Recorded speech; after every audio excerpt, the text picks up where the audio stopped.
The rain continued. It was a hard rain, a perpetual rain, a sweating and steaming rain. It was a mizzle, a downpour, a fountain, a whipping at the eyes. It shrank men's hands into the hands of wrinkled apes. It rained a solid glassy rain, and it never stopped. The lieutenant nodded, and Simmons took a small packet from his back, which, with a pressure of hidden chemicals, inflated into a large boat. The lieutenant directed the cutting of wood and the quick making of paddles, and they set out into the river, paddling swiftly across the smooth surface in the rain. The lieutenant felt the cold rain on his cheeks and on his neck and on his moving arms. The cold was beginning to seep into his lungs. Sure, China. Chinese water cure. Remember the old torture? Rope you against a wall, drop one drop of water on your head every half hour. You go crazy waiting for the next one. Well, that's Venus, but on a big scale. We're not made for water. You can't sleep, you can't breathe right, and you're crazy from just being soggy.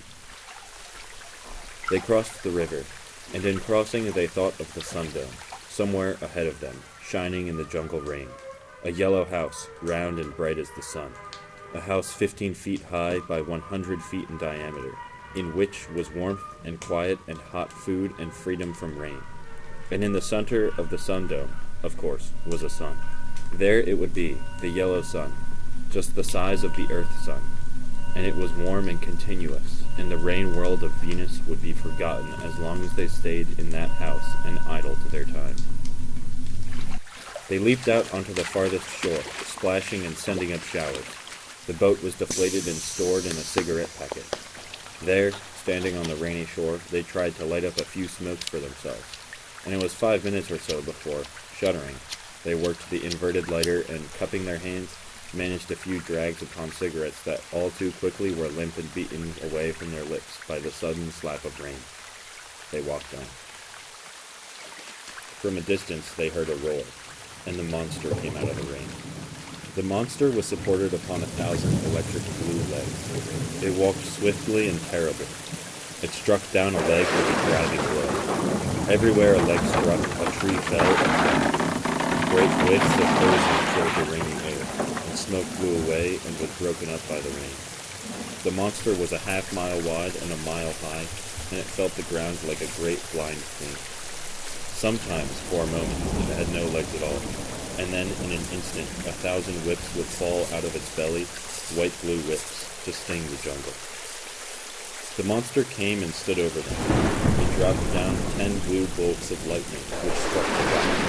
The rocket flashed like a beaten gong and gave off a metal ringing.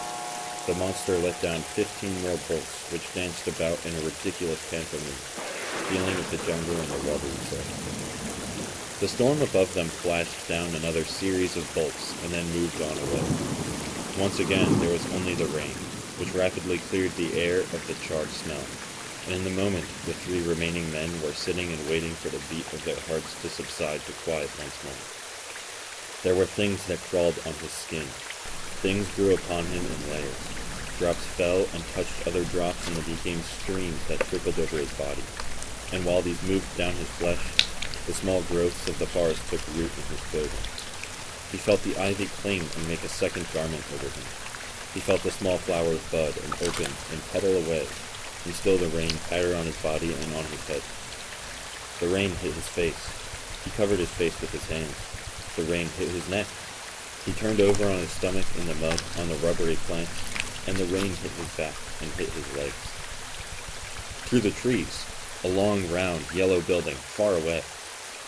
He managed to climb to his feet again and cross several creeks, and the yellow light grew very bright. And he began to run again, his feet crashing into mirrors and glass, his arms flailing at diamonds and precious stones. He stood before the yellow door. The printed letters above it said, "The Sundome." He put his numb hand up to feel it. Then he twisted the doorknob and stumbled in. He stood for a moment looking about. Behind him, the rain whirled at the door. Ahead of him, upon a low table, stood a silver pot of hot chocolate, steaming, and a cup full, with a marshmallow in it. And farther over, coffee in steaming copper urns, and a phonograph from which music was playing quietly, and books bound in red and brown leather. And near the books a cot, a soft deep cot upon which one might lay, exposed and bare, to drink in the rays of one great bright thing which dominated the long room. He was looking at the sun. It hung in the center of the room, large and yellow and warm. It made not a sound, and there was no sound in the room. The door was shut and the rain only a memory to his tingling body. The sun hung high in the blue sky of the room, warm, hot, yellow, and very fine.